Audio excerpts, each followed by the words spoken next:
which help reduce volatility.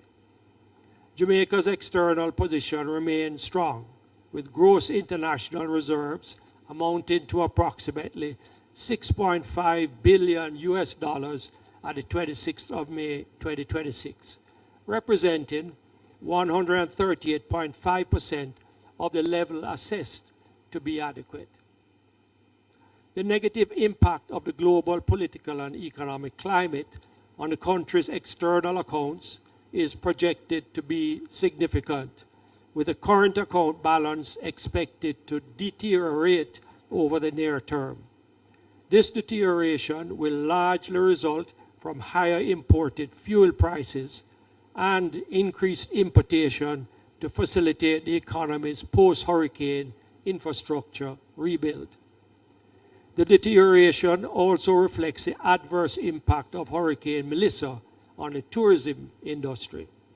In this context, the bank anticipates that the current account balance will fall within a range of a deficit of 0.5% of GDP to a surplus of 0.5% for the financial year 2025-26, compared with a surplus of 3.0% recorded for the financial year previously. Given the high level of uncertainty surrounding the duration of the conflict in the Middle East and the extent of damage to critical oil and gas infrastructure in several Middle Eastern countries, recovery is anticipated to take several months or maybe even years.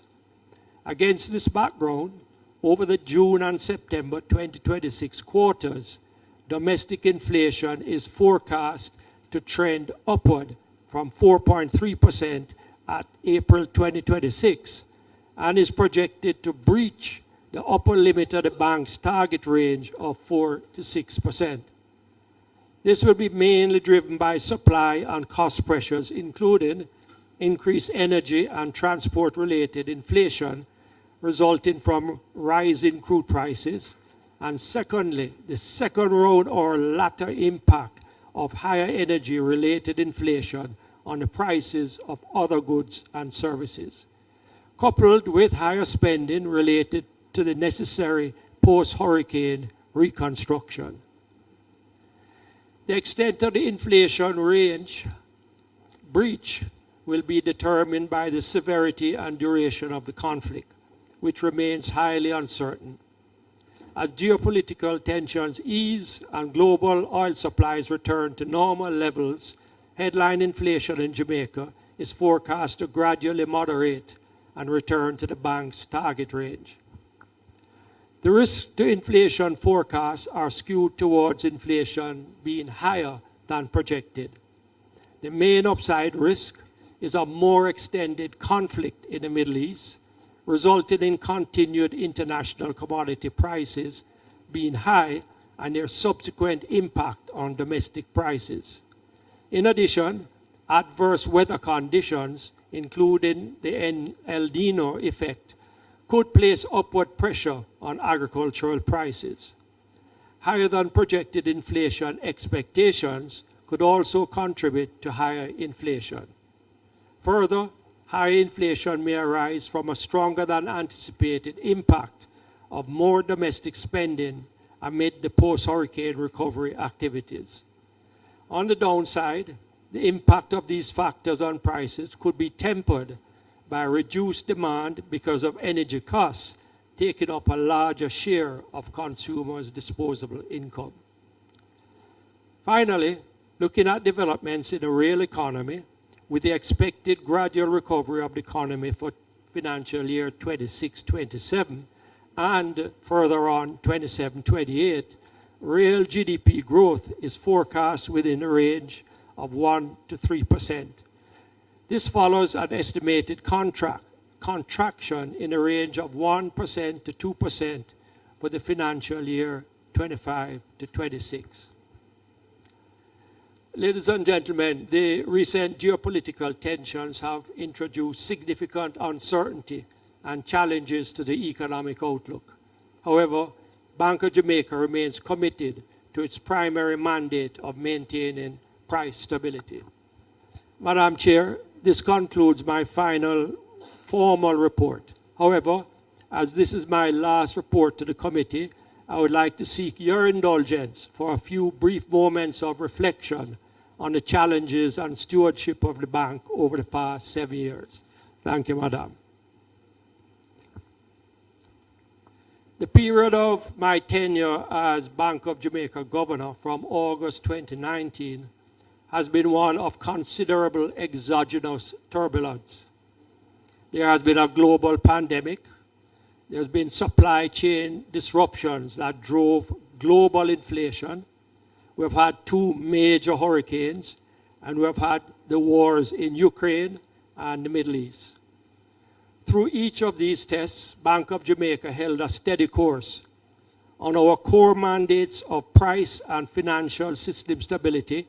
The record speaks clearly and positively. Over the period September 2019 to April 2026, Jamaica experienced average annual inflation of 6%. If we take out April 21 to March 23, the period of global supply chain inflation, Jamaica's inflation rate averaged 5%, well within the target range of 4 to 6%. The bank continues to take on board the experiences and views of consumers and businesses in an enhanced inflation communication program, which includes regular stakeholder consultations across Jamaica.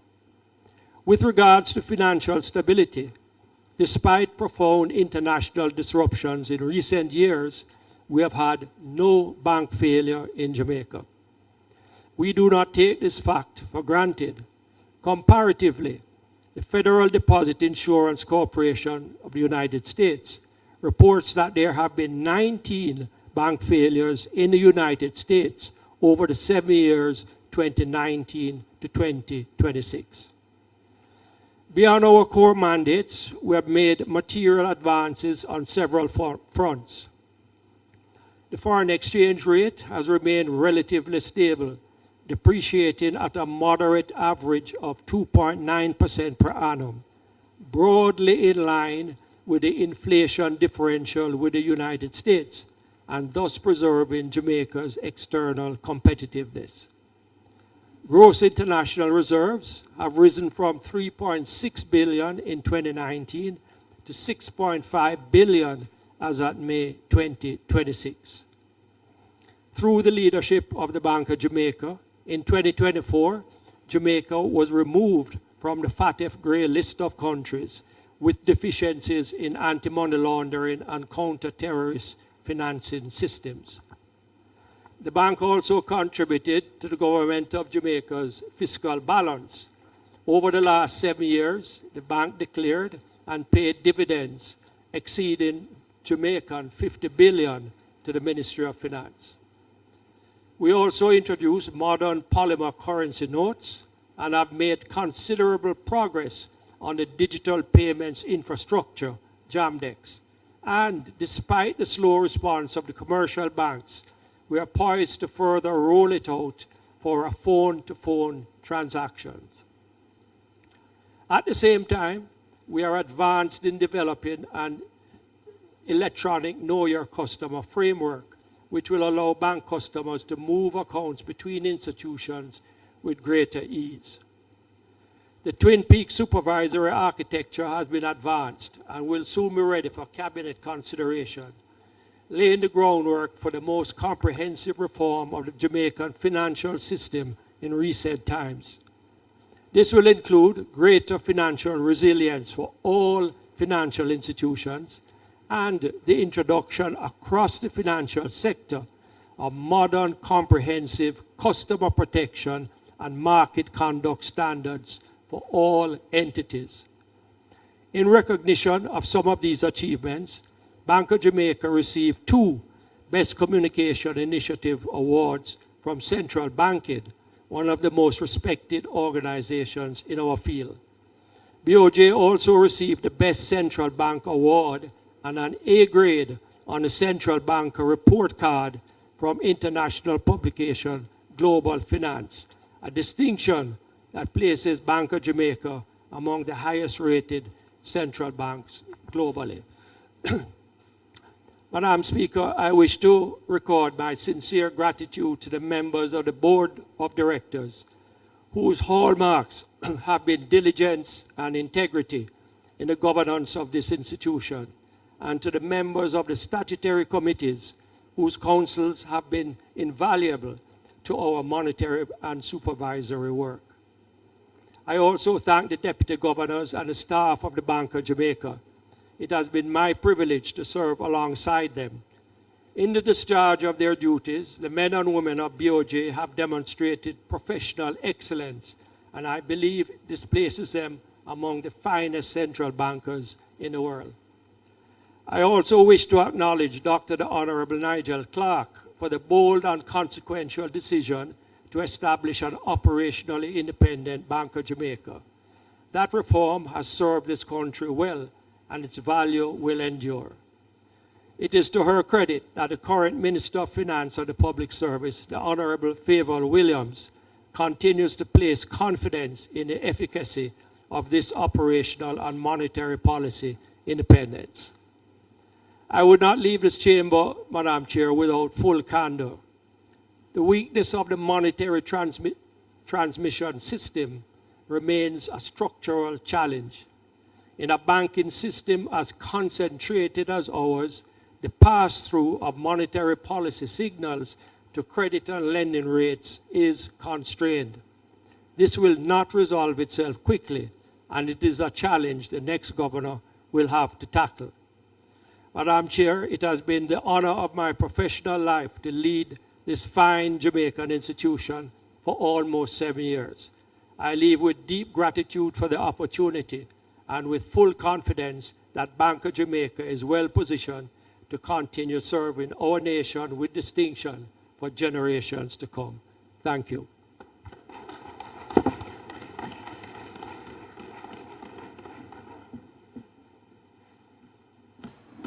Usually at this segment, we would open for deliberations. Let me say thank you for providing not just information required for today's standing finance committee meeting, but having taken the time to do a comprehensive review and an assessment of the performance of the institution under your stewardship since 2019, August 2019, when you took the position as governor. I know today is your last formal session with us here at the Parliament, but I do look forward. I know the Minister of Finance must have something planned for you, and hopefully all of us will have an opportunity to meet and spend a little time and talk. I observe you're indicating that you are now retiring and you're not going to unretire. Well, I'm sure there's still more to come, and you may be surprised to see us still calling on you for your continued support and dedication to nation building.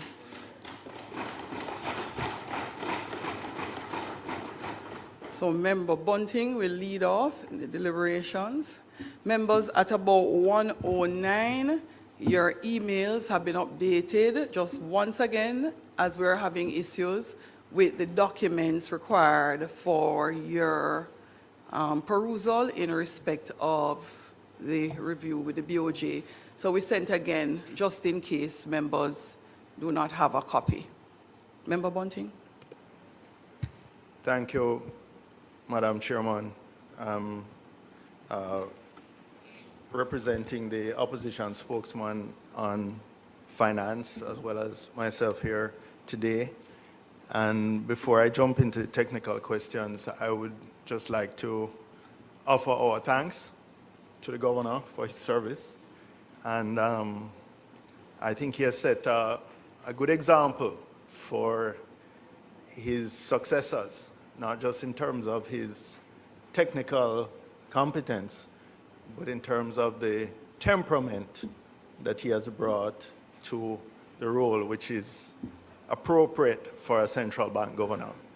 And I want to thank you. The governor is somebody I had interacted with in our earlier professional capacity, so not somebody new to me, but I want to acknowledge that he has done a very good job and wish him all the best in future.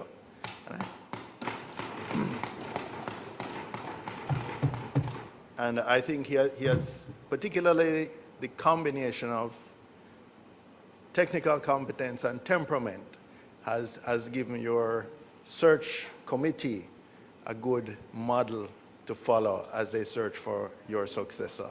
And I hope they find a suitable one. Now, having said that, Governor, you know that I'm not going to go easy with the bowling on you. You taking the statements you made here and also some comments you made recently at engagement opportunity luncheon in Mandeville, and I want to recognize our appreciation, and I'm speaking on behalf of the rural MPs, that engagement is not just in Kingston, but that you've taken it out into the rural areas across Jamaica, and we appreciate that. But in your comments here today and at that event, you made it clear that imported inflation accounts for the majority of the projected increase in prices. And you also acknowledge that tightened monetary policy is less effective on imported inflation than it may be in terms of inflation coming from fiscal or expectations. So in that context, and given that we're in a recession, given that we're struggling to recover from Melissa, why should Jamaicans bear the burden of higher domestic interest rates, which would flow from your, your watching brief of what is going to happen with inflation in the next 2 quarters? That's the first question. Okay, thank you for that question. Yes, so most of the inflation that we are experiencing now is imported.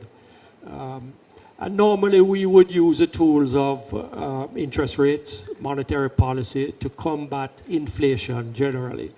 But because it is imported, the exchange rate is very important. And so we have put a lot of focus on that. So you would say that we are trying to fight inflation with 2 main tools.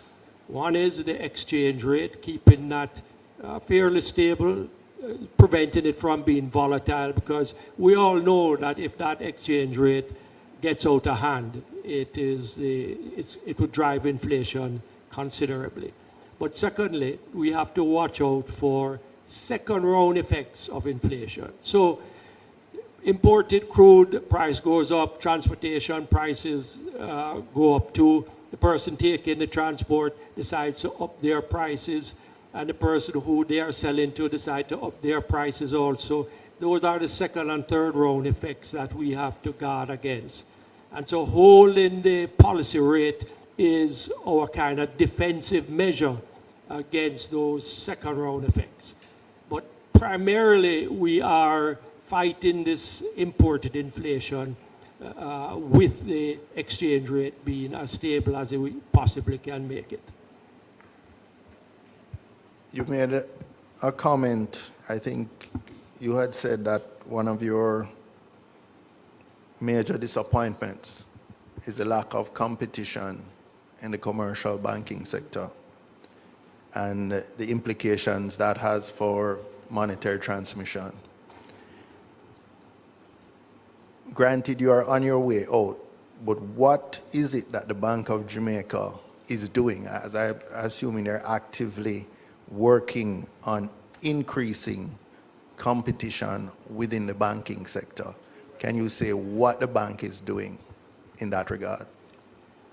Right. Well, that's a good question, because what we have are two banks that dominate perhaps 60% of the industry, and the other 8 or so share up the other 40%. One of the strategies Bank of Jamaica has pursued in years even before my tenure has been to grant more licensees. And so we have moved from maybe about 6 banks to the 10 that we currently have. But what we have found is that the smaller institutions are not sufficiently competitive with the larger ones. And that is because they need the cheaper deposit base in order to be competitive. We have discussed other means of creating more competition, some of which I'm not able to elaborate on here, but which are in train and will be announced by the appropriate person. But the truth is that that concentration is not getting any less. It is getting more, and it is a challenge that somehow between the Bank of Jamaica and the Parliament and generally the financial sector, we have to come to some solution. Governor, from as far back as the 90s, in my first term in Parliament, I raised the concern that the Bank of Jamaica and the government, by where it places its consolidated fund account, is contributing tremendously to that oligopolistic or duopolistic situation. Is that within the Bank of Jamaica's control or the Ministry of Finance's control? We have spoken with the industry about it, and we have spoken with the minister, and we have done research on it. And remember, Minister of Finance has the Accountant General, I believe, who holds the central account, and that was done many years ago for purposes of efficiency. Part of the problem is that the 2 large banks have the network distribution that is needed to pay government, to make government payments all over the island. And it is more convenient to use them than to use the smaller banks that are concentrated in Kingston mostly.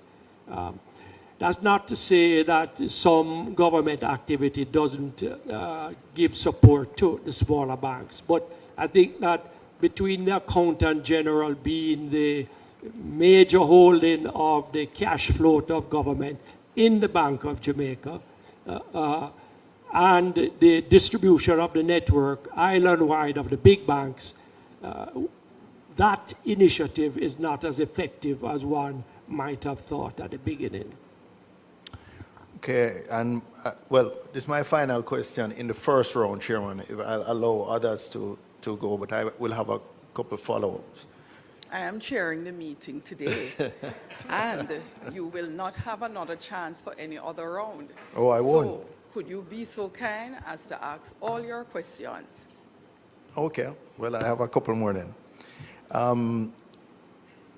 Governor, the April inflation, I think, was at 4.3%, core 4.1%. I don't know if May's figures have been published or you have an estimate of it. We don't. Starting doesn't publish until about the 15th. But so far, the inflation is remaining within the target range. In terms of the credibility of the inflation forecast, I also noticed that in the report it suggested that there may be some upward movement in inflation expectations. And could you say how your communication around that issue, I'm assuming that communication is one of the most powerful tools you have to address the expectations issue. Could you say what you're doing in that regard? Well, when we have the briefing, that is a major opportunity, and whatever press coverage follows from that, that is a major initiative on our part. I know that 4.3 was surprising. In fact, I had a bet with my good friend, Dr. Wayne Robinson, who thought it would have been higher. So he still owes me. But we had some good news. He did, I didn't. But we had some good news from the electricity sector, and agriculture continues to show some better prices, and that has held the rate so far. But note that in the US, I think it's just today, their rate came out 4.2%, and that's up from what, 3.8. So I expect that we will see increase in our inflation rate. Okay, the final question. In other territories or other countries in the Caribbean, like Barbados, which have a sort of fixed peg in terms of their exchange rate, they have somehow managed to keep inflation relatively low, keep interest rates relatively low, and I'd like you to explain what's the difference, why they have been able to do that. In fairness, our exchange rate has not been moving how it has been in the past, but we don't have that anchor that the Eastern Caribbean has, that Barbados has, and other territories in the Caribbean have. What is the advantage, given now that we have broken the back of inflation expectations in Jamaica relative to previous decades? What's the advantage of the floating exchange rate versus what they seem to be managing very well, especially from the perspective of interest rates being much, much lower, lending rates being much, much lower than they are in Jamaica? Yeah, so interest rates are low, and their inflation rate is low, and their reserves are low. Our reserves, remember, is the envy of the whole of the Caribbean. You will remember the day when Trinidad had 2, 3, 4 times our reserves. You could even remember the day when we had 700 million of reserves. Million. We have 6.5 billion of reserves.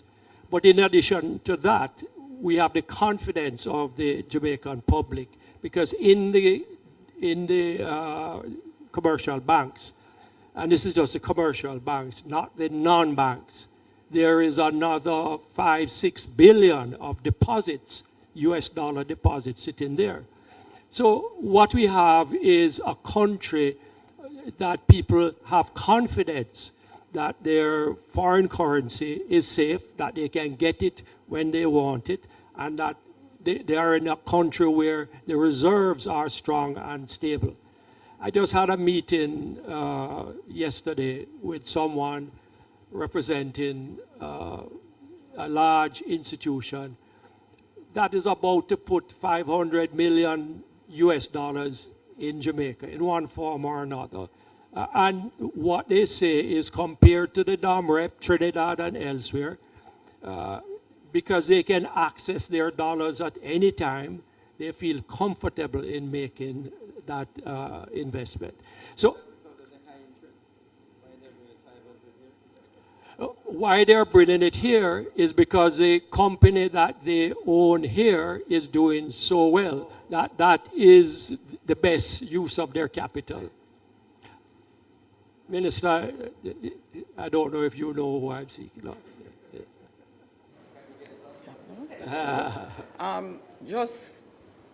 I see Member Crawford. Do we have any more questions on this side? Member Russell. And then Member Tufton, Member Green, in that order. After which,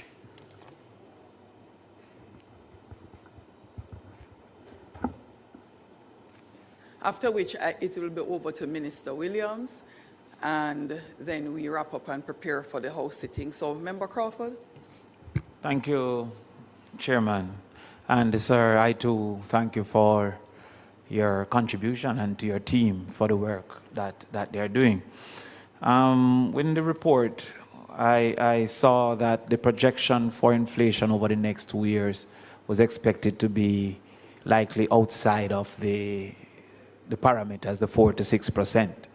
And indeed, the risk was projected to the upside, meaning it could be worse than the projections on the prevalence of evidence. Based on that reality, what is the likely impact on pensioners, unemployed, etc.? Yes, I mean, every time we think of our mandate, that in fact is a group that we are very sensitive about, the pensioners and the fixed income earners, because nothing destroys their purchasing power more than inflation. Right, so we don't expect over the next 2 years, for the whole of that period, that we will be outside of the 4 to 6% corridor. We're not certain, because who knows what will happen in the Middle East or anywhere else. But as it stands now, we are optimistic that that Middle East situation will settle down. We might have a bumpy 2 quarters going into the rest of this year, and then we're hoping it will start to calm itself down. So if we go out of the 4 to 6% corridor, it's likely to be in the next 2 quarters. Hopefully not much more than that afterwards. The projections that I've been reading, Real Oil is suggesting up to 95 for the rest of this year. And I saw where you indicated it in a region of 82. So is that for the next 2 quarters, your perception is that it should be down thereafter?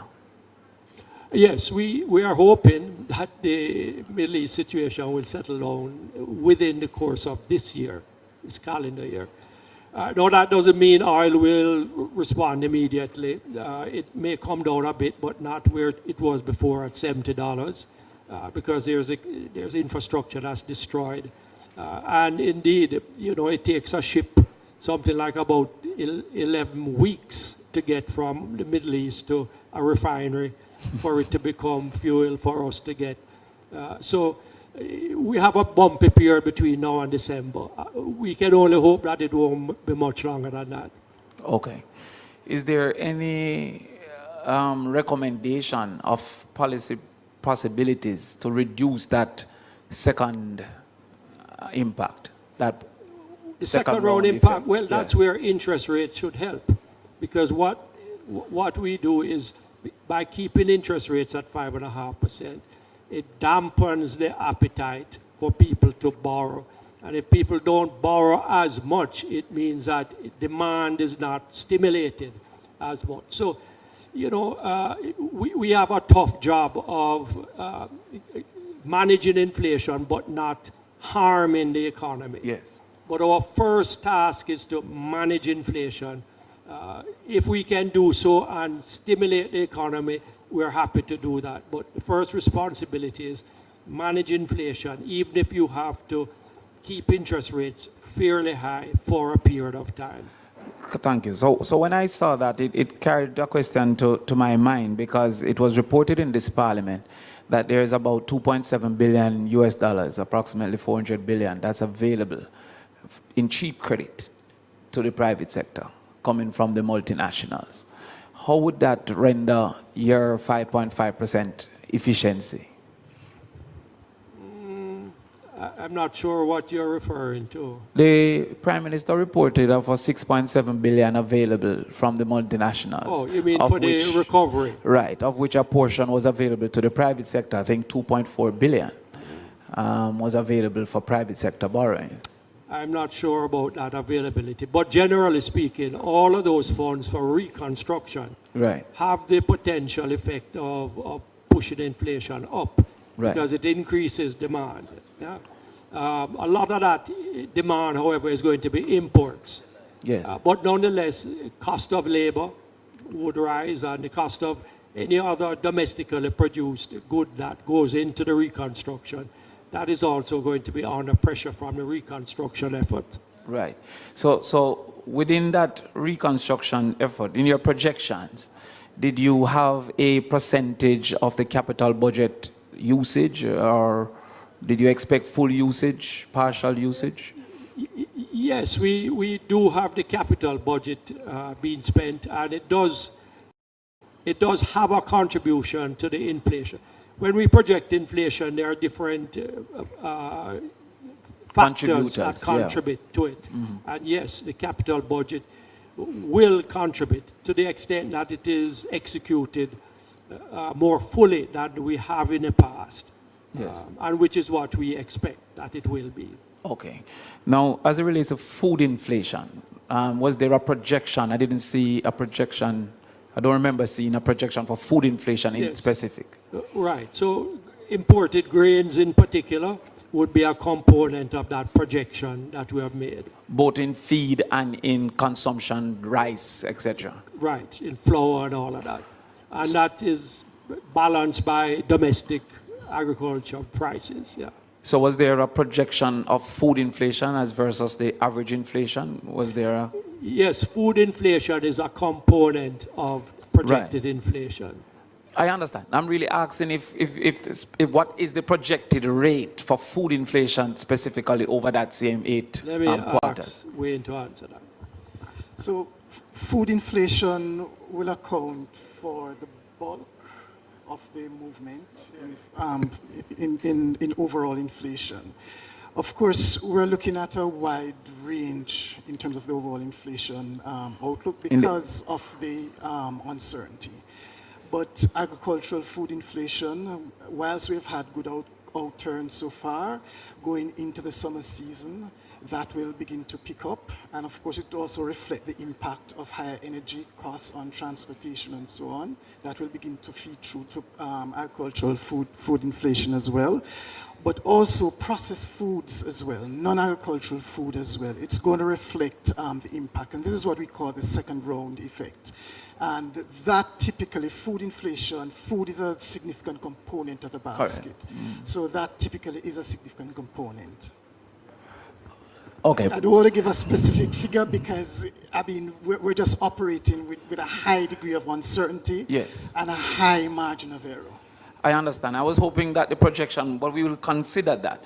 However, I also am asking because there's a portion of the society that the highest component of their income is consumed only in food and isn't really reflected in the basket in its totality for which average inflation considers.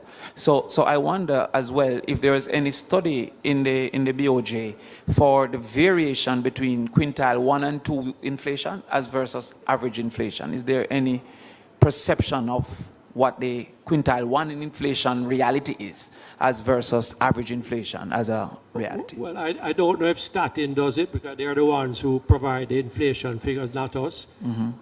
But maybe PIOJ has it too. And would those realities trigger your action or just average only? We deal with the average, but we do have a sensitivity to the fact that the majority of Jamaicans, the food would be a larger component of their expenses. In the report, it indicated that the private sector was expecting 7.1%. Well, that was their estimation. Yes. So we have a group of persons in the private sector that represent major manufacturers, importers, and they're a consensus group. And we ask them to advise us, tell us what's their opinion, because that informs us a lot about expectations. Because to a large extent, they are the price setters. They also have good knowledge of forward prices in the particular industries Supply that side they're in. and Yes. And they were trending down towards 6 or so until we ran into the Middle East conflict, and it's jumped up to 7. So is there any effort or is there any possibility to mitigate against preemptive price increases based on those expectations that they hold? Well, I tell you, I would say about 3 or 4 years ago, when you asked anybody in business, what is the main factor that drives your future pricing? That is your expectations. What do you think they would say? The exchange rate. Nowadays, if you ask them, they will tell you it is the price of commodities. So the exchange rate has receded. As in an terms- influencer. All right. So that's why I keep saying, that tool that we have of holding the exchange rate in a manageable way is a vital tool in inflation management. Now, All right, Member Crawford, leave some questions for Member Russell. can I just ask one? One more? Yeah. Boy, Ramper curtail me, Now, despite the revaluation of the dollar recently, a slight revaluation, and your continued intent and willingness to participate in the foreign exchange market, including offering access to major consumers of foreign exchange. The report also suggested that the private sector expected devaluation. Is there a reason for that? Well, I think generally the trend is that the dollar will come under some pressure. Why? You can see it in the current account, which we say is going to turn from being generally quite positive, 3% of GDP, which is very substantial, to maybe a deficit of about 0.5. So we expect that because all of the infrastructure rebuilding equipment I'm listening, sir. is I'm going to begging be for another question. is going to be imported, and that's going to put pressure Member Crawford, on the exchange no rate. further questions yet. No more, no more. Can I get the answer, Governor, please, though? no, please. I can't get the answer either.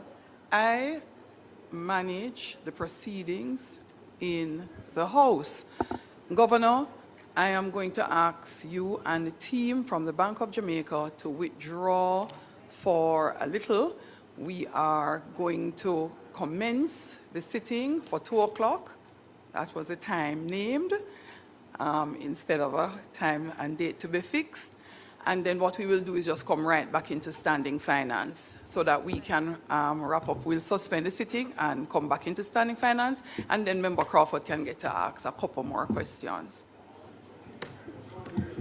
So, members, crave your indulgence.